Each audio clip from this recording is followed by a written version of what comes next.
Nick, congratulations.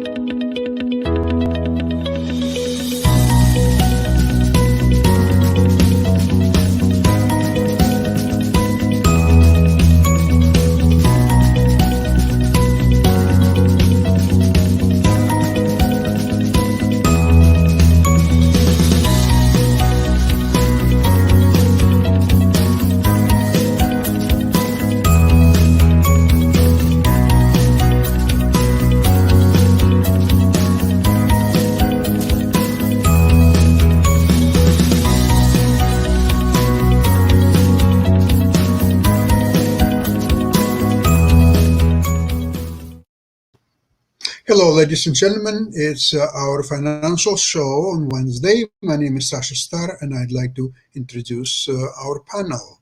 Let's start with Nick Poliveda, founder of Pod TV. Hi, Nick.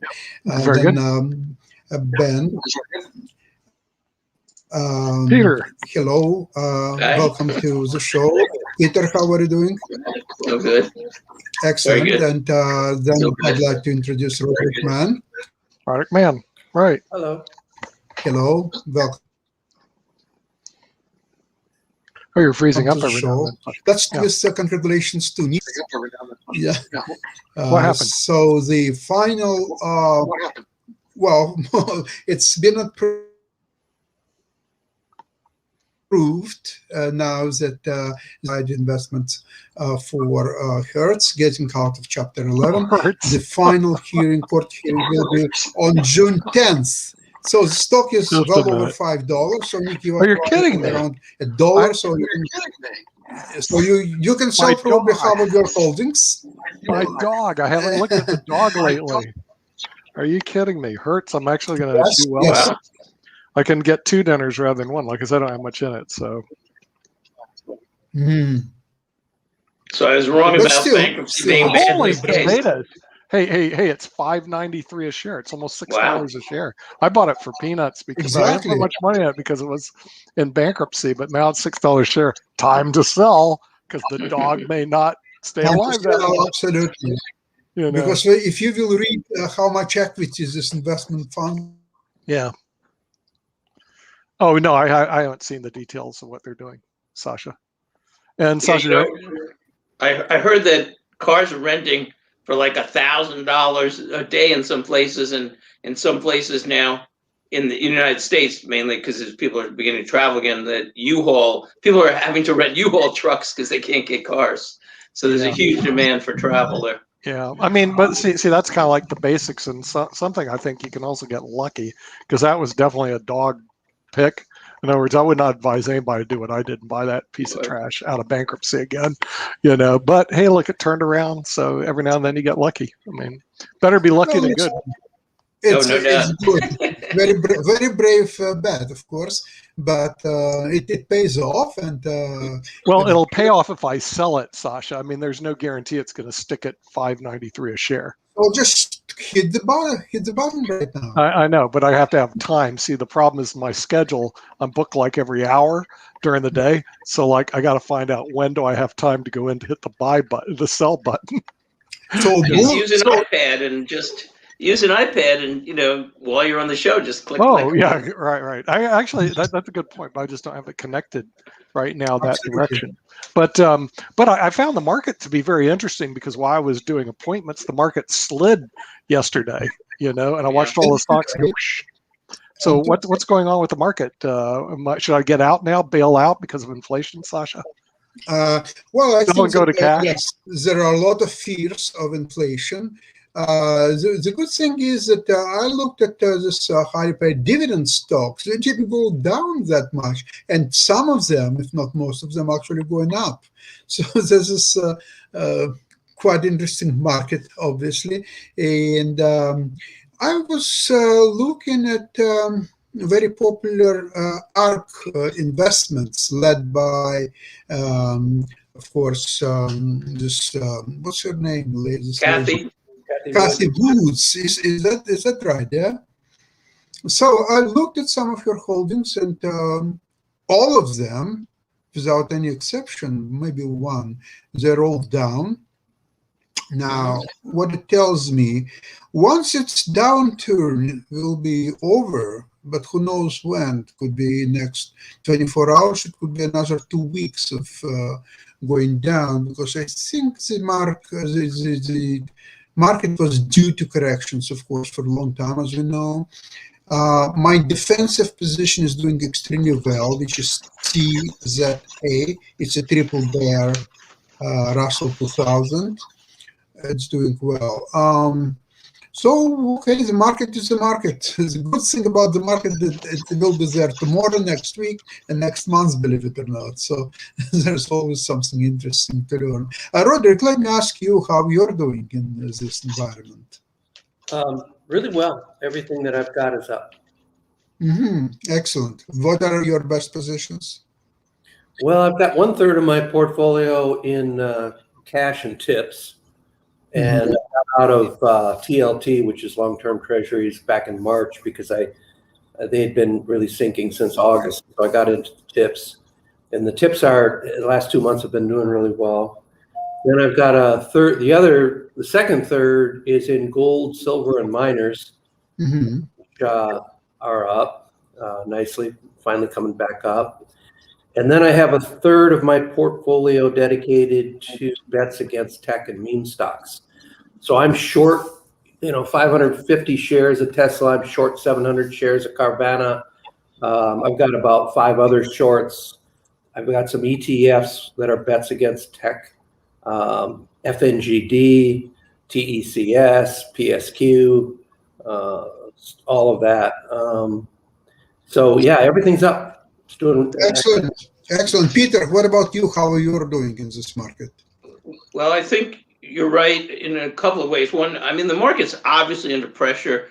It had gone up so much. When you look at even dividend stocks, it's harder and harder to get real value because they keep going up. And there's fears of inflation. I think it may continue for another year or two, into the next election even. But I don't think in the really long run. It depends on your time frame. All investing is really about your time frame. Are you a trader? Are you trying to make money today? Are you trying to make money in 3 months? Are you trying to make money in the years to come? So I don't change much because most of my stuff, not all of it, and I'd like to discuss one thing, which is travel stocks and Delta. But most of my trades are long term. I want to buy a dividend stock and hold it for life, or I want to buy a tech stock and sell a put and get a much better deal on it. So basically, my defensive dividend stocks are all up or even, even through the last few days. And the only thing that's been really hurt is tech, which is obviously being hurt. But I made a move, first of all. I had puts on 4 companies, which I believed in a lot: Amazon, Microsoft, NVIDIA, and Google. And I decided to reduce the exposure, and I got rid of the Google because I think Amazon, first of all, is so undervalued. And I don't think a little inflation is going to hurt Amazon because I think it's worth 4,000, a share more. NVIDIA, I agree with you, Sasha. It's the future, the chips. Microsoft has a monopoly and they're growing and they even pay a little dividend. So, but Google seemed a little tight on values. The techs are facing a few things, which is hurting the whole market. First of all, a possible tax, like, the possibility of a 21% tax on all companies around the world because they've been getting away with paying less.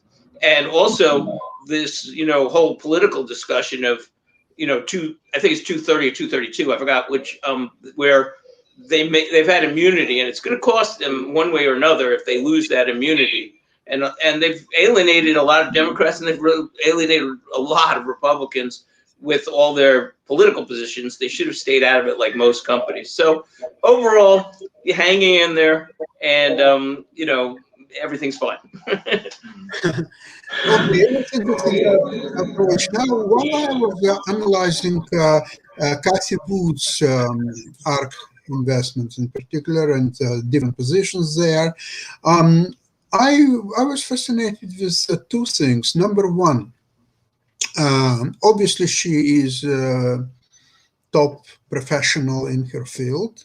She was successful until recently, most of the times. So I started to think, okay, so this time her bets are all going down. But judging from performance of last year, they're still obviously all up. So why not to see if now at the best possible prices for the last several months, maybe there is something to pick on the cheap and let it ride. So I'm looking at two opportunities. One is Twitter.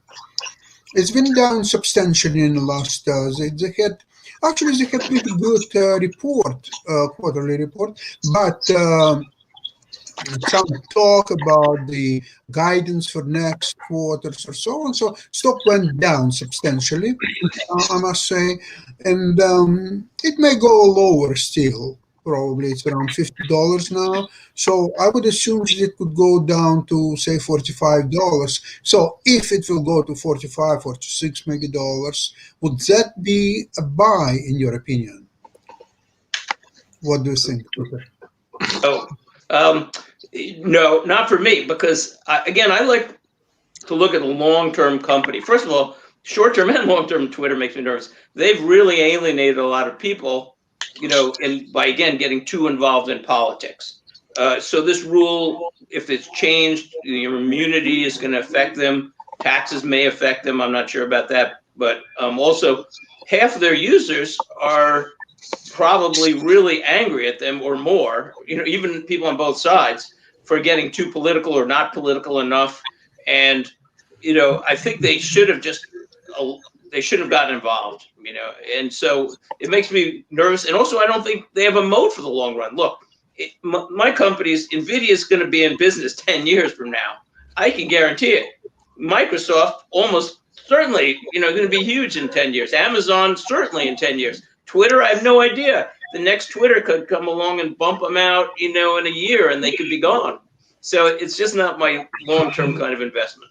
But as we see it now, is there any real competitor to Twitter, to the model what they've invented? Is there anybody doing something similar? What's Twitter doing? I think people are developing it. I know there's a lot of development. Look, half the country who voted for Trump, basically, a lot of them are tech people, and a lot of them might say, hey, wait, here's a great economic opportunity to, replace Twitter and get half their followers. So I think it's just not my kind of thing. I don't think it pays a dividend. It's not certain. It's just not my kind of stock at all. So, and if I was going to do anything, again, I'm not a tech expert, but I do know Amazon, and probably Google and Microsoft and NVIDIA are fabulous companies. And even if somebody develops something great, they tend to invade it. And who knows if Google will invade Twitter, or Microsoft will invade Twitter, or Amazon will invade Twitter. These are the big gorillas in the room, and I don't want to, I have enough confidence in them. I don't want to mess with them, So that's why I don't do the NASDAQ. Well, okay. And her other large position is a stock by the name Zoom. The symbol ZM, Zoom. So it went also drastically down in the last several months. It's still there. I'm not looking at this stock in particular to buy or to sell because I have a long-term options on this position. So I even don't check it on a daily basis, except that I notice that it's going, some days it's doing quite well, but most of the times it's going down. So if Kathy Woods has a luxury of holding hundreds of thousands of shares in this company, and she still finds it attractive, I'm trying to figure out what makes her so attached to this stock. Nick, what do you think? Well, see, I agree with Peter's analysis first on Twitter. Jack Dorsey runs two companies, Twitter and Square. Square, I would have more belief in because he monetizes it by selling these little squares that you run credit cards through. Twitter is too easy to reverse engineer and get stomped out. and through politics and through antitrust and through also, and frankly, competition. So Twitter at 45, 50, or even 105, it doesn't matter. The real question is, I can go to Las Vegas and find my result a lot quicker by putting everything on black. So I'm not a big Twitter. Zoom, I think it does have some play, but the run-up already took place during the, you need to buy Zoom about a year and a half ago. Yeah. And I'm always looking for something that the run-up will take place. Sasha, I'm not looking at buying after it's run up. And that's just me. And if I'm not doing that, I'm looking at dividend stock. So if I can't figure anything out this week, I just throw everything to MPLX. It pays 10%. What's wrong with the 10% checking account? I did read some analyst who says that between now and the end of the year, they only expect the stock market to go up 6%. In other words, it's not going to be a big run up. But again, I shrug my shoulders too, Peter, because I listen to these analysts like Kathy Wood or whoever you talk about. I've worked with financial service professionals for 37 years. Okay. Frankly, Sasha, a lot of it's salesmanship. Seriously.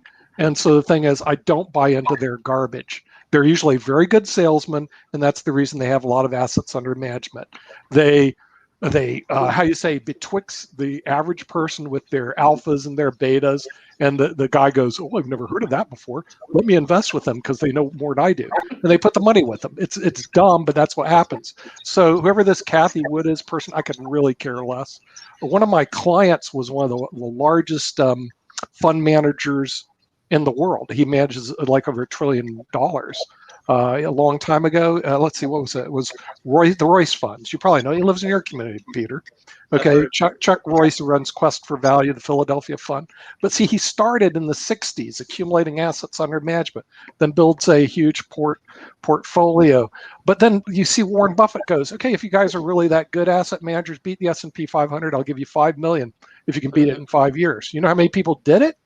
None. Yeah. They couldn't beat the S&P 500 index funds. So why am I listening to these people? I'm not.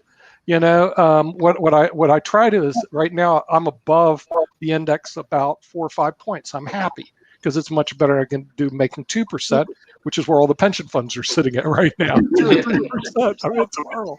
And if I get another 6, I'll close the year between 15 and 20. I'm happy. Look, that's Sasha, great. If I could do that every year, that'd be great. But the thing is, there's no guarantee that next year that's going to happen. Exactly. So Zoom and Twitter, I'm not really excited about. I would be more excited about Zoom than Twitter. What Roderick's doing, shorting Tesla, I totally agree if the markets were rational. Okay, Tesla trading 1,000 times earnings is insane. Realize not only the market's being irrational, Congress can be irrational. If you look at their $2 trillion spending, they plan on dumping a lot of money in the direction of your friend Elon Musk, by building his infrastructure of places where they can recharge, funding his space program. And if they do that, Tesla can all of a sudden say, hey, look, I just got a lot of money from the government. The 1,000 times monthly earnings are good. Or you just get the crazies out there, which exists now today that bid up Tesla, even though it's a dog. I like the Tesla short, but it takes so much courage to short. Roderick, you have courage. I mean, it should take the same amount to be long, and I hardly ever short things.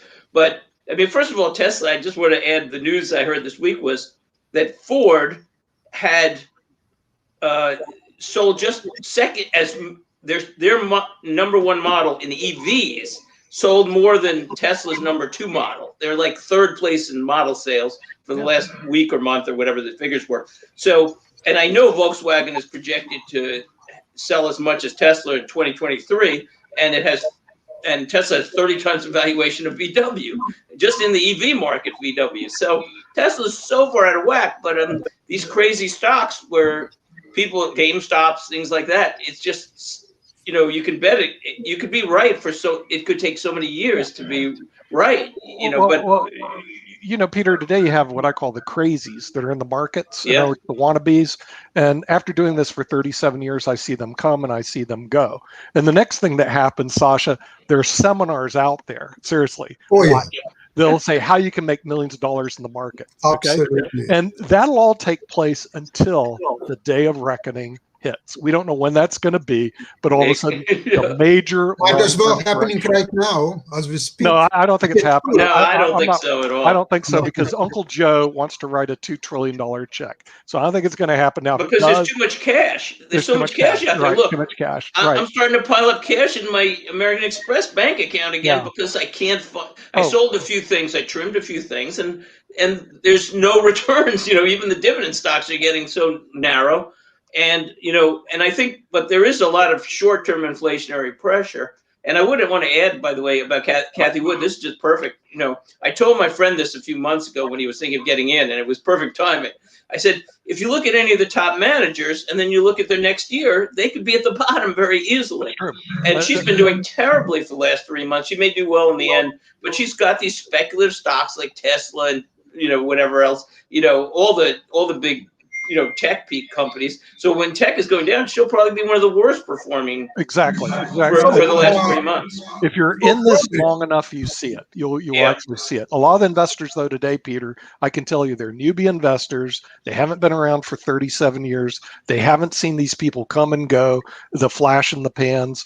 Okay. And so, but they will, because let's face it, let's go the next 10 years. If your horizon is 10 years from now, is there going to be a correction in the market? Or is it going to continue to go up? After that $2 trillion is spent, and then all of a sudden Wall Street goes, wait, the $2 trillion we all borrowed now we're 35 trillion in the hole with nothing to show for it. And then all of a sudden everything is going to go like that. Well, except for I can't live with that number because we're really 200 trillion in the hole, because they're not counting Medicare and I know, Social but Security. I'm saying the whole game is just like it's all like everybody's you're spending too much. I mean, but in the end, that's why my projection is probably interest rates are going to zero because but all this stuff is like 2 trillion is so much, and they're wasting so much, and they shouldn't waste so much.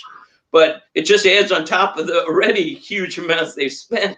So, but interest rates are probably going to go to zero. The governments are going to want it to go to zero in the next 8 to 10 years. So you have to lock in your profits now, lock in dividends now, whatever you could do, because, and again, I keep 3% gold as a kind of insurance, but I think most likely the whole world, which has the same problem with people aging and free medical care in most countries anyway, they're going to be printing money, so they're going to not want to pay interest on the money, and the governments will probably win the battle. And it's a 40-year trend so far towards zero interest rates. So it's important to lock rates down now when you can, because this is the time. In 10 years, it may be 0 and 0, by the way. But in other words, you get zero on the market, it'll get tighter and tighter. You get 0.1% dividends and 0.0% interest. I'm joking, but I'm just saying it's going to get worse. Probably it's been getting worse. So in terms of returns. Hey, but the market's musical chairs. When the music stops, are you going to be able to find a chair quick enough, or you're going to get your butt handed to you like a lot of people did in 2008? Well, what I can say is that Roderick is really brave because he's gambling against Cathy Woods, because he Cathy shorted Woods, Tesla. For her, Tesla is far the biggest position in her fund, and she keep buying Tesla, by the way. But there is a good news for Roderick and some other people, I guess. I ran across one Chinese electric vehicle company with name NIO, N-I-O symbol. Yeah, actually, in my opinion, it's a poor man's Tesla, because it's exactly the same business, except that its stock is worth, $30 some a share, probably 34 probably, those shares. So it's way much cheaper. It's supported openly, believe it or not, by Chinese government. So guess who is going to be more successful in China, NIO or Tesla? So it's a good question to ask. Number two, I've read an article about NIO starting to selling their cars in Europe this year. The number one country where they're going to sell is Norway, and they're opening in September. They're opening a showroom in Oslo, and they're going to attack sales in Europe from there. So obviously Tesla has competition. It's not like they're unique and nobody else could do what they do. Except sure they have the spaceship programs, they have bitcoins and all that stuff, but that has very little to do with cars, I guess. With electric cars. Rod, I have a question for Rod. What percentage, because I'm trying to build my bravery up, and maybe I'd even do what you're saying, Sasha, and maybe like buy NEO and short Tesla, as if I like NEO, I'd have to look at it. But Rod, what percentage do you have of your portfolio short Tesla? Well, I've got 1/3 of my portfolio dedicated to betting against meme stocks and tech in general. I've got a total of 7 shorts, and I should probably tell you that prior to 2020, I never shorted, and I never had any gold at all, not even the 3%. So basically, as I walked through 2020, my whole strategy really changed a lot. I've got, a relatively small percentage of my portfolio dedicated to shorting Tesla. I've only shorted 550 shares, and I've shorted 700 shares of Carvana. And those shorts are turning out to be, the right move, obviously, and in hindsight, 2020. But I look, I've been researching a lot in the last 6 months. A lot of what the influencers were promoting and touting. So I looked very carefully at Kathy Wood and her track record, and she's interesting because she actually got bootstrapped with seed capital from Wang, and you know what happened to Arc Ego? It collapsed, and she does prayer meetings, this faith and finance thing, with this guy Huang every morning, and so they're kind of tight, and obviously Tesla is their number one holding. But if you look at what is in ARK, when they go down, they all go down. Oh yeah. They go up, they all go up, and it could be 5% a day on all of them. And if you look carefully at what she has, and you look at her healthcare bets, healthcare as an index is actually up. She's way down on the TDOC and the other stuff that she picked. And so it's like, what's going on here? She reminds me a lot of Mary Meeker a generation ago, who had all these bets on .com. And she used to, Mary Meeker, even kind of look a lot alike. It's kind of funny. She's still around. But Mary Meeker used to say, hey, look, revenue, cash flow, earnings, it doesn't matter anymore. It's all about clicks and eyeballs. Well, if you look at Kathy's saying, hey, these guys are all going to be profitable in 5 years. And when she starts drilling down and she's making her talk, I listen very carefully. Like when she talks about Tesla, she's not talking about the fact that in almost 20 years, Tesla never made a dime from operations. It's all government subsidies, and now Bitcoin gained about $100 million. The last subsidy was $588 million from the government. All of those, swamped out what would have been a huge, loss. So he's never made any money. And she talks about his, sensors and the AI that can call all that information that the sensors are picking up. But the fact is, watch what's happening in China. China has a model where they'll bring in FDI, foreign direct investment, and then they'll develop their own kind of a state-supported version of whatever it is. SMIC is a good example for semiconductors. So, what they've done is they got more than NEO, by the way. Now all of a sudden they're having problems with Tesla. Tesla's not recalling these cars fast enough, and they complained. They had a show in Shanghai, and a woman jumped up on the car in the middle of the show, yelling about Tesla's poor quality. I think the government put her up to that. And now the government basically turned down a couple of days ago Elon Musk, who was going to buy more land. I don't know if you caught that one. And, please him. And that's what happens, whether it's Vietnam or China in the communist nations. What happens is you go in there and you start making money because the state-run versions of these things are inefficient. We all know how capitalism works, right? Well, as soon as you start making money, right, China takes over, you're saying. the state-supported guys start complaining to the government. Next thing you know, the government's in there. And I've got several colleagues who tried investing in places like Vietnam. Next thing you know, they're in there and they're saying, wait a minute, we got to audit this, we got to audit that, and the taxes go up. Pretty soon, you're not making any money anymore, and you leave. Yeah. No, the Chinese are known to do that. That's why I try to stay away from China. You know what? I have a question I'd like to really get in about Delta. I want to make a point and then I want to throw it out because I'm really wrestling with this. So first of all, among travel stocks, I really like Delta. And first of all, the cruise lines spent issued $40 billion worth of debt and equity because they're in trouble basically temporarily. Mm-hmm. And I think they'll recover, but they have so much piling on. And even now they're fighting. Can we get into Florida? Can we get into this port? They're really struggling. So someday they may be a play, but I would stay away from them. The other airlines have been struggling too. If you look at American and the other airlines, they're still cash flow negative. But Delta went cash flow neutral around June. And so this is the argument for Delta.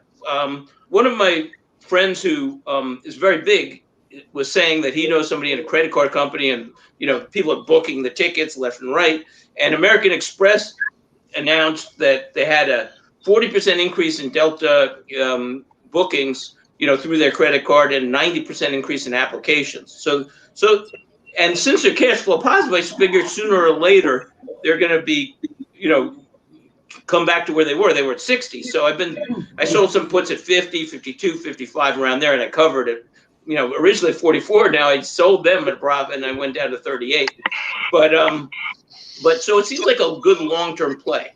Now the argument against it. There's only one I can see because I think it probably will get back up to 60 soon. Hold on one second. Sorry. The argument against it is some people might say travel has changed. The airlines make a good part of their money off of business travel. My friend who is pro-Delta says, no, business travel is not about only the efficiency, and you can't make sales on Zoom as much as being there, but also people love to business travel because they get to take basically a vacation, they get to enjoy it, get away. And so that he says business travel will come back. But if the world has changed and people are going to say, okay, I'm not going to business travel as much, maybe that will hurt the industry. What do people think? It's not just concerning Delta, it's concerning all air travel, especially business travel, because that's where they're making most of the money. And this is exactly what we're looking at. How will post-coronavirus economy look like? Are they going to continue these business meetings and big gatherings or so on? And if not, it could be very little business traveling. I think that casual travel, probably, that will definitely pick up at some point. It has to be. It has to. But airlines usually making most of the money on business travel. So maybe they will jack up the prices for casual travel, and that will offset their losses. I think you're right to a point. I don't know if they can get it quite that high because business tickets are expensive, but there's going to be so much demand on the leisure side. People are going to be just like the cars now. I mean, people again paying $1,000 a day for a car, having to rent U-Haul trucks because they can't get a car. Because everybody's been sitting around for 2 years. They haven't spent any money on a vacation. And in America, people are ready. More and more people are getting vaccinated around the world, country by country. They're getting, immunized, and it's like people are like, I've been saving money. Maybe I got stimulus check. I'm going to spend it. But again, leisure versus business. Do the businesses, decide, okay, we're just going to Zoom it, or do they, and that could hurt on the other side. So it's a tough call. Okay, well, I can help you out, Peter. They're not going to Zoom it. What you're talking. I'm sorry, they're not going to what? They're not going to Zoom it, but I'll talk about it later after we listen to Roderick. That's what my friend said. Right, but I'll tell you why. Go ahead. Yes, Roderick. What do you think, Rod? So this kind of ties back to Zoom. Zoom was a pandemic play, and I think anybody that bought Zoom last year did really well. However, the big guys, the big tech bullies, are going to probably zoom in on it and kill it and do better. And I think what happened in the last year is businesses figured out that they can actually really make that video conferencing thing work. And so they're going to get better products in terms of video conferencing. Now they've basically had a 1-year experiment of how successful that was, and they were able to do business. So I have a feeling that wages are going up and inflation and all these other kind of cost pressures are coming in. That business travel, having been in finance and working in tech, that's going to be, we saved a lot of money last year. Why don't we be more careful about these boondoggles? Because I agree with you, Peter. I think most of the travel is just this boondoggle stuff. Most of the trips that I took in Asia and all that was mostly just to be, kind. It was kind of a benefit. So I think, the tying in Zoom, Zoom isn't going to do well in the long term because of the competition. I think that the Microsofts and the Amazon and these others are going to probably come up with better products. So Probably, yeah. About Zoom. But on the other hand, I would also be careful about betting on airlines because that business travel thing is a big question mark in my mind. Well, in the long run, airline stocks were always a losing proposition. Very few people are able consistently make money on airline stocks because it's kind of this. I don't understand what's wrong with the business model. People obviously are paying for flying, and why they wouldn't continue to pay for flying. But historically speaking, as we know, the airline stocks haven't done well. But maybe right now, Peter, maybe there is an opportunity. In fact, when it went so low with the market. Because it went so low. Because Delta's around 44 today, and it had been at around 60. So if they, if they're cash flow positive now, which they're supposed to turn the summer by cash flow positive, and his theory is Memorial Day, the airline stocks will really take off after that. Then maybe it's just oversold at this point. Maybe. What do you think, Nick? Well, that's it. Yeah, I was on a meeting earlier today with somebody that went to NAPTI like I did, but I went to the virtual NAPTI and the live NAPTI, meaning with the National Association of Professional Television Executives. And here's the problem. The virtual one, I was not able to run in or talk to anybody except on chat rooms. And my important meetings were people that were outside of the normal system as I ran them into the halls, got introduced to them, et cetera. You miss all that when you do a virtual conference. You're right. And this guy had been in the industry 25 years. He goes, it's a waste of time.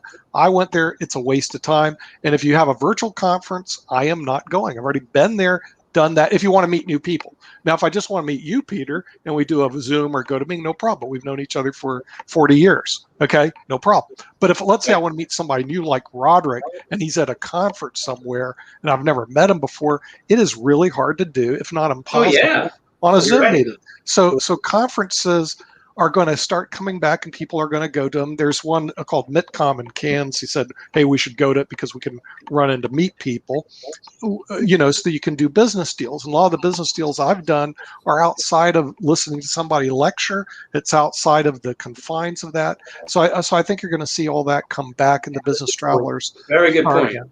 Yeah. So now with the other point, is Delta a good investment? Airline stocks in general. I agree with Sasha. I stay away from because they're always one disaster away from tanking. And what was the last disaster? COVID-19. What's the next disaster? Who knows? And the thing is, I think Sasha tells me the first rule is don't lose money.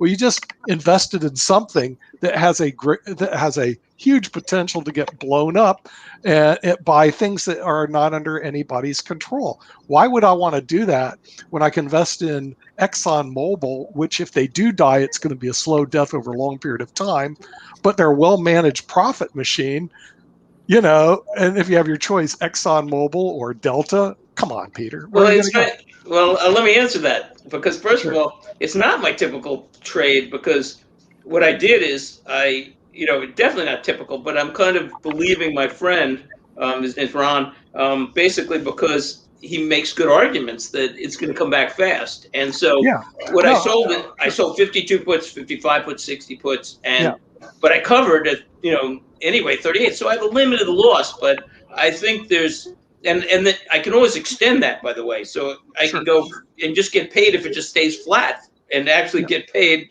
for the option premiums. Yeah, Because I hear you. So I can't lose. I can only lose $7 basically. Sure. Or today, if you sold it, probably $6, and you've covered it 38, roughly. So, but the upside is huge, because if anything's going to come back next, I think it's Delta. In terms of, I don't know what else would come back faster than travel, and and if they see the travel coming back, and you make a great point, Nick. You're right. If I go to a conference, I'm not going to make any connections. If I'm watching 100 people on a video screen, and I'm not going to be able to pick who I talk to. Correct. So, but if I go to a conference and say, this person is the interesting person who is a good connection, either I can sell to him, he can teach me something, I can pick who I talk to, and I can go out to dinner with him later or whatever. Plus, I get to travel, and so I think you're right. I think that businesses will watch their budgets to a point, but you know what? The other thing is,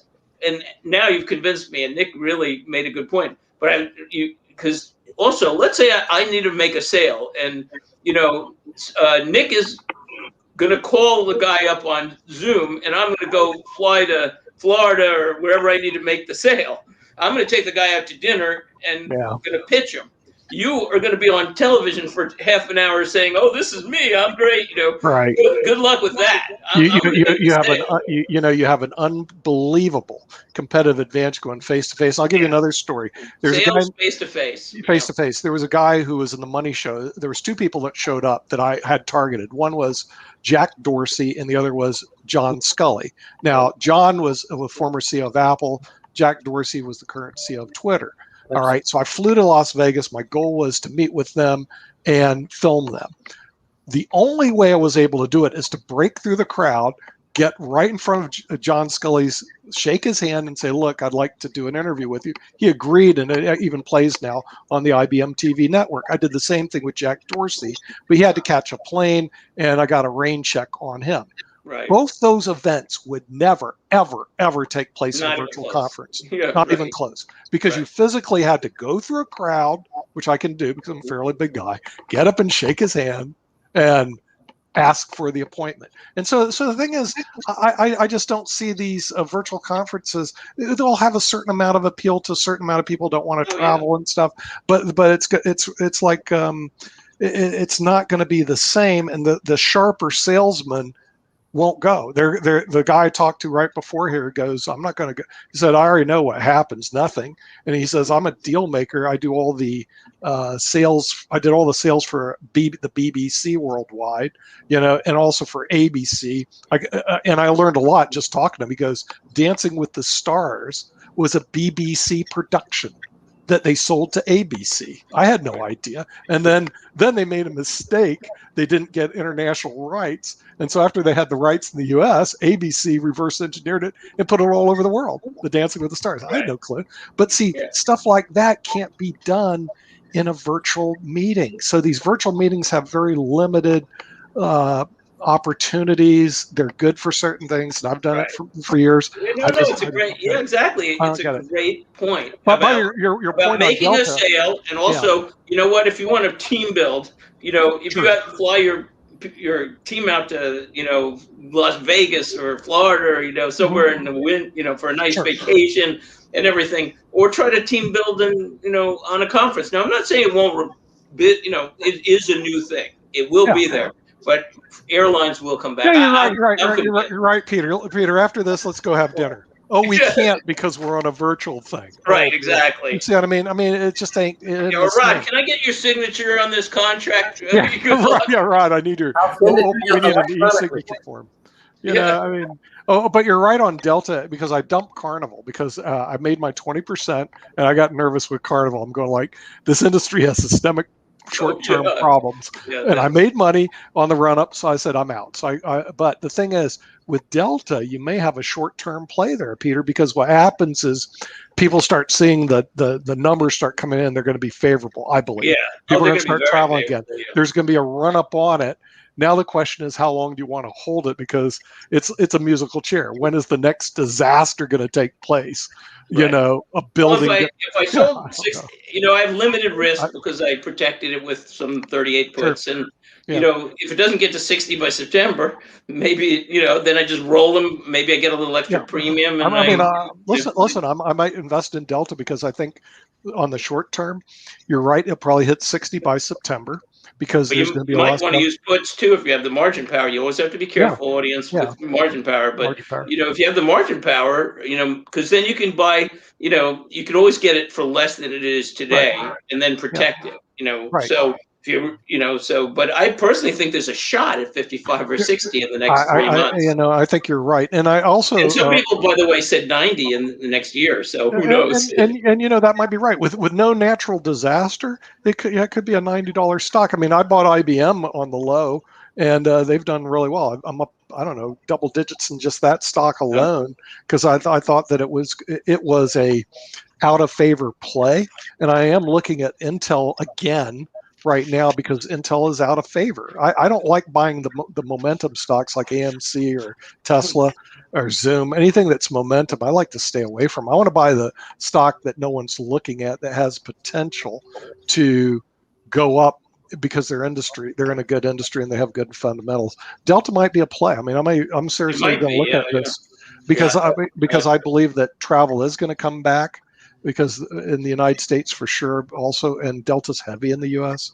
I'd And like to suggest very simple strategy concerning Delta. If you can sell, say, September 30 puts, and from the premium, buy 55 calls. Yeah. The trade will not cost you anything. The worst case scenario, you will get stuck with Delta at $30 a share. Yeah. Actually, premium will offset that, but you will spend premium money on calls. But now you have a beautiful position. You have a downside protection in some ways. But also, okay, let's see you end up with buying your price will be, say, $32 to $33 a share, and you have $50 September calls, or maybe even January calls would be even better. So then you could go longer. Yeah. I mean, that's what I'm thinking. I could roll it over. I don't lose anything if I sell the 60 calls and let's say get $15, and then it turns and it stays at 45, and then it's September. I haven't lost anything really, except for maybe what I protected to on the puts. But then I could just do it again, and sooner or later, I think Delta probably hit 60. And the upside is if it hits 60 fast, maybe it goes to 90, and I could really, take those profits and move them into a much higher, call.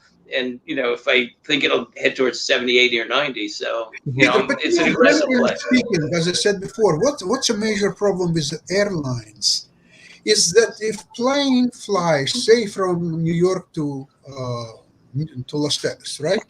If it flies on time, lands on time, everything is fine, stock is not going any higher because of that. But if something happened and something was complaining, or never mind even some catastrophes that may happen or whatever, even some small things, the stock will go down as a result. It's a problem. So you can have it is subject to disasters. It's just one step above the restaurant industry, Peter. Okay, so something that you should, if you want a list of things you should never invest in.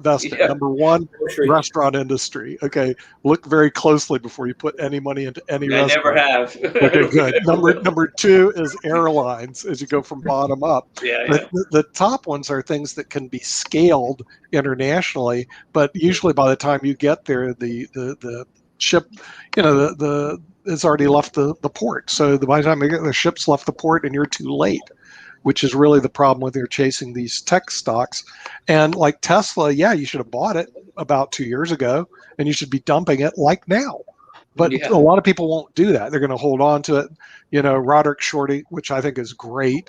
It's a dead man walking. The only question is when the horse going to die, or will Uncle Joe bail him out? Right. That's the part I don't know about, and I don't know how you're betting against Uncle Joe bailout, Roderick. What's the story? Yeah, I think with Tesla, the things that are going to hurt Tesla the most are twofold. One is all their profits basically until Bitcoin came from government subsidies. Those are phasing out. The CFO has said that by 2022 it's gone. They had a $1.5 billion contract with Fiat Chrysler because the polluting competitors had to buy those credits for Tesla. Those are going away because all the auto manufacturers are rolling out their own EV models. So that's number one, because what's going to happen are all the warts from an operational standpoint are going to show with Tesla, and they've never made any money from operations. Number two is they've never really had serious competition before. Mm-hmm. And now, you guys mentioned Volkswagen and Ford, Neo. Mustang, and there's some tough competition out there. The Chinese. Europe's got a dozen EVs rolling out. And then when you look at the other infrastructure stuff, I personally believe that a year from now, they're not going to have a plant in Shanghai. I think China's going to squeeze them out. Wow. Berlin just keeps getting postponed for really strange reasons. Like, for example, they're trying to protect a lizard on the land that they want to put a factory on, this kind of endangered lizard. And so you have to understand how Germany thinks. And that's also very expensive. So Tesla has some very serious problems on the competitive side, and the government subsidies going away. So for me, it's just been a waiting game. I'm just waiting for those things to hit harder and harder. I doubt very much, guys, that I'll cover the shorts of Tesla this year. You know what? You're convincing me. I'm going to look at it. By the way, you're convincing me too because of this. I don't know if I have the courage, because I'm afraid it'll start like going against me, and I'll go like. But you know what? I have courage on the other side, where if I have conviction, I'll hold a stock because I believe in it. So why not hold the stock the other side? So maybe I'll look at that. I have two dividend picks. I always like to throw them in before the end of the show. Okay. First of all, MPW, Medical Properties Trust. First of all, it's the only medical stock or REIT. It's a REIT that I like at all, because first of all, I've always stayed away from senior housing for the last few years because I'm afraid they're developing Alzheimer's cures and it could empty them out. And there's a lot of overbuilding there too. So I stayed away from senior housing. Now I also stay away from medical offices because I think there's going to be certainly, if not a swan in the office market, where it's a real disaster financially with vacant offices, there's going to be a lot of vacant offices. I mean, I've gone through that before where I've discussed all the companies that are giving options to their employees to stay home. So some of them are going to say, hey, we have vacant offices, let's go to medical. Others will say, let's go residential. But it's not like they can't enter the market soon. You add a desk and a sign, and you can become a medical REIT, an office. So Medical Properties Trust, here's what I like it. I have about 1%. I used to have more, but I took some profits. But they're very smart operators. They have 390 facilities. And what I like about them is their acute care. So it's not just hospitals, but this is acute care, which means accidents, heart attacks, strokes, things like that. People, that's essential. You're not going to cut that back to zero. They're in 8 countries. The biggest one is the U.S. and the U.K., but they're also in Germany and Spain and Canada. So they buy and sell, very smartly. They've got a 14 cash flow over price, so they're earning 7.5% basically cash flow to cover the 5% dividend. They've been increasing their dividend from 2015 to 2020 at a 5% clip, and their revenue at 30% a year, just like clockwork. Boom, boom, boom. Because there's demand for acute care. People are getting older, and it's not going to be easily replaced. So why wouldn't I have more? Is the only thing I don't like about them is they have concentration in among tenants, and some of them are struggling a bit. Although I think they'll adjust anyway, and they have some padding. So to get a 5.5% dividend that's probably growing in the next 5 years, I like it a lot. The other one I mentioned is BCE, big Canadian company. It's the only telecom I like. I don't like the U.S. telecom at all because T-Mobile has a huge advantage in 5G because they bought a lot of the satellite network bandwidth. So basically, I don't want to touch Verizon or AT&T because 5G is the way of the future, and T-Mobile also has been pressing them on prices. So, but the Canadian market, you only really have 3 competitors. You used to have 4, now it's down to 3. I like T-Mobile. I'm sorry, TELUS the most, and I'm 3.5%, so I'm 0.5% of BCE. But if I didn't have the TELUS, I'd probably be maybe 3 or 4% BCE, because BCE has a 6% dividend, and you can avoid the if you're a U.S. investor, you can avoid the tax on that by having it in an IRA on Canadian stocks. But otherwise, there's a 15% withholding, which is very hard to get back. It's a hassle. I gave up. It wasn't worth the time, and it wasn't that much. So, but they have they've been appreciating their revenues at 1%, their dividend at 5% for the last 5 years. I like TELUS more because they're growing even faster. But it's a great, solid company. I'll take my 6% in the market, and also it's Canadian dollars, so it diversifies you from the U.S. a bit. And it's trading on New York Stock Exchange as well, so you can buy it in New York. They're both TELUS and BCE are New York Stock Exchange stocks. And you can sell covered calls as well, so you can play a little bit around with that. Yeah, or you can even start acquisition by selling some. I forgot what's trading now at BCE. Is it like $40 a share, 45? We'd have to look that up. I don't know. Doesn't matter. Let's 45, maybe 45 or 50. Okay, 45. Let's see. So you can sell, if you really like that stock, sell September 50 puts. You will have a healthy premium. You will be exercised most likely in September, but your price will be well below 50. It will be probably $44 a share or so. And then you will start selling covered call. Well, BCE is, they call it a stock for orphans and widows. Right. Could be a good stock. Peter, on the MP Property Trust, what's the debt to equity ratio? I mean, MPW, it was very reasonable, I believe. I'd have to double check. I think it was like 45. No, I always look at debt to assets. So, debt to assets, right? Yeah, it was about 45. They're very smart operators. They in the last 2 years or so, they sold a huge amount of hospitals in Germany at a huge profit, and then they had more cash. So they're always redeploying cash, and so I have no worries except for their tenant exposure. As I said, they have maybe 8 major companies, and 1 or 2 are struggling a bit. But they work these out. It isn't like the hospitals disappear. Somebody's got to run those hospitals, otherwise, a lot of people are going to just keel over. Yeah. So because it's an essential kind of thing. So to get 5.5%, not a lot of growth potentially in the next 20 years. And, in a market where, you can't get anything. The dividends now, my consumer staples are now, you can't even get 2 on a lot of them. So, it's brutal. What about BCE being a takeover target?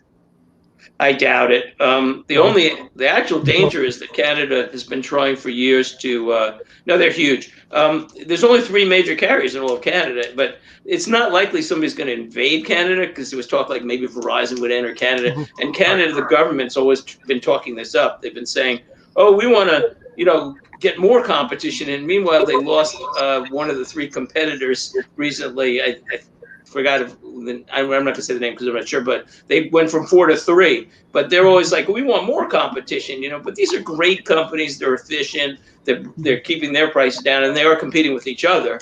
So, but I don't think there's going to be any real issues with entry, and I doubt anybody will take them over, because they could, but you never know when any company we have could be taken over, even Tesla. But not gonna happen. Tesla taken over? I'm joking. No, I'm still looking at that selling Tesla short as probably a good thing to do this week, because I'm going to look at it. Sooner or later, the thing is that thing's got to go south. I mean, 1,000 times price earnings. That's unreal. I'll give you one more really good short opportunity that actually have more, and that's Carvana. Carvana, they've never made any money, and Morgan Stanley and some of the other big guys just really hype that. They call it the Amazon of used cars. They've done really well lately because of what Peter said. the cost of these used cars has gone way, way, way up, but they've never made any money. And they continue to just jack the revenue way up, selling more and more and more. You basically lost $3,000 for every car that they sold. Oh my gosh. Insider trading on Carvana. Yeah. The founder and the CEO and everybody, they're selling their They're shares. belling out. Yeah, that's an important factor. Unbelievable. Oh, yeah. You know, it's funny when you have a business like that that's losing $3,000 per transaction. Their goal is to increase their transactions, and Make then that things will volume. get better for them. Increase their volume. Right. We have a $3,000 loss per Yeah. unit It's cost. very, Or very buy something and hide what's really happening. Oh, we bought a new company. We're distracting you. Distracting. very old story. In New York, when it rains, everybody sells umbrellas. And when it's sunny, everybody sells sunglasses, right? So Right. one guy selling sunglasses, and he say, I'm selling below the cost. So one guy was standing by for a long time, and he saw actually he's selling below cost. So he asked, how can you make any money by selling below cost? He says, I sell a lot of glasses. Make that volume. Right. All right, I'm going to look at both of those, Rod. You've got me convinced. Maybe I'll take the first shorts of my life. Plus, it'll hedge the things, because if the markets, some things start tanking, it's a good hedge. TVNA. It's true. To me, What was it? TZA to me is still the best hedge. TZA, Tom ZA. TZ what? TZA. And you want to short that or long? No, just either buy it or sell puts maybe. Oh, I bought. I was selling covered calls against positions, so because most of the time it was going down as the market was advancing in the last 3-4 months or so, but now market is not advancing anymore. So I keep all the premiums from calls, covered calls that I was selling, but now it's really started to move. Even like today or yesterday, it's moving quite substantially because it's a triple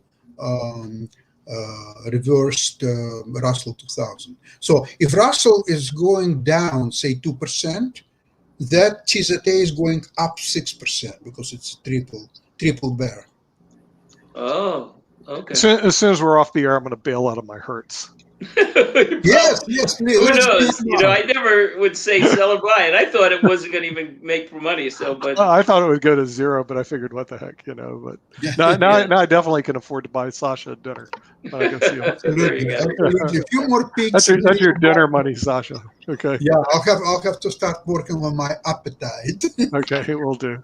All right. Okay, guys, it was a wonderful discussion, and I hope I'll see you next week. And goodbye to everybody from Pop TV. Thank you very much. See you next week. Bye-bye.